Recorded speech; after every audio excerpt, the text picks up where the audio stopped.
পৃথিবীতে অদ্ভুত গভীরতম স্থান রয়েছে, যার মধ্যে মানিয়া ট্রেন্স এবং যুক্তরাষ্ট্রের ওয়াসিতা কাউন্টার ব্যর্থা পৃথিবীর গভীরতম গর্ত। যেসব গর্তে রয়েছে অসংখ্য রহস্যজনক ঘটনা, কিন্তু মানুষের হাতের কামাই এমন ভয়ঙ্কর গর্ত রয়েছে রাশিয়ায়। ৪৯,০০০ ফিট খনন কাজ চলাকালীন সময়ে এমন সব ভয়ঙ্কর ঘটনা ঘটে, যার ফলে তাৎক্ষণিক খনন কাজ বন্ধ করে দেওয়া হয়। আর হ্যাঁ, এটি হলো পৃথিবীর বৃহত্তম গর্ত। বিজ্ঞানীরা যার নাম দেয় কোলা সুপার ডিপ বোরহল। মায়াবতী আজকের ভিডিও পৃথিবীর বৃহত্তম গর্ত কোলা সুপার ডিপ বোরহলের খননের রহস্য আপনারা জানতে চলেছেন। কোলা সুপার ডিপ বোরহল রাশিয়ার প্রেসেন্সি জেলার কোলা উপদ্বীপে অবস্থিত। 1970 সালে একদল বৈজ্ঞানিক খনন কাজ শুরু করেছিল। এই খননের উদ্দেশ্য ছিল কৃত্রিমভাবে যতদূর সম্ভব পৃথিবীর কেন্দ্রের দিকে খনন করা এবং পৃথিবীর গভীরের রহস্য জানা। তারা উন্মাদ হয়ে খনন কাজ শুরু করে। তারপরেই যত সব রহস্য ঘটে যায় তাদের সাথে। 1970 সালে খনন কাজ শুরু করার পর 1983 সালে 36,000 ফিট পর্যন্ত গভীর করা হয় এবং 1 বছরের জন্য বন্ধ রাখা হয় এটি উদযাপনের জন্য।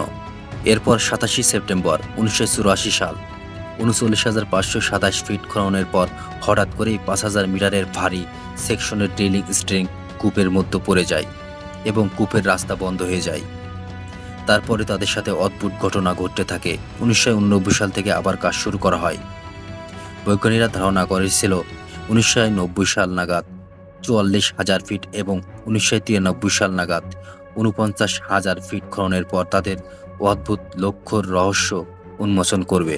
কিন্তু 40,000 ফিটের পর ড্রিলিং দিয়ে গর্ত করা সম্ভব হচ্ছিল না, কারণ 40,000 ফিট গভীরে অসম্ভব চিৎকারের আওয়াজে ভয় পেতে থাকে বিজ্ঞানীরা। এটাই কি সেই নরকের দরজা? তাছাড়া পৃথিবীর কেন্দ্রের দিকে ক্রমশত তাপমাত্রা বাড়তে থাকে, যার ফলে 40,230 ফিট গভীরের পর খনন করা সম্ভব হয়নি। তাছাড়া 49,000 ফিট গর্ত করতে প্রায় 300 ডিগ্রি সেলসিয়াস তাপমাত্রা মোকাবেলা করতে হবে, যেখানে ড্রিলিং বিট অচল হয়ে যাবে। এবং রাশিয়ার সরকার গর্ত করতে বহু শ্রমিক মারা যাওয়ার ঘটনা জেনে যায় এবং বিভিন্ন মানুষের চিৎকারের ঘটনা জানতে পারে। তারপরে গর্তটির কাজ বন্ধ করে দেওয়া হয় রাশিয়ান সরকার। আর এটি হলো মানুষের হাতের কামাই বিশ্বের বৃহত্তম গর্ত, যার অদ্ভুত রহস্য আরও গভীরে বিজ্ঞানীরা যেতে অক্ষম হয়েছিল। সো বন্ধুরা, মায়াবতী আজকের ভিডিওটি আপনাদের কেমন লাগলো অবশ্যই কমেন্ট বক্সে জানাতে ভুলবেন না।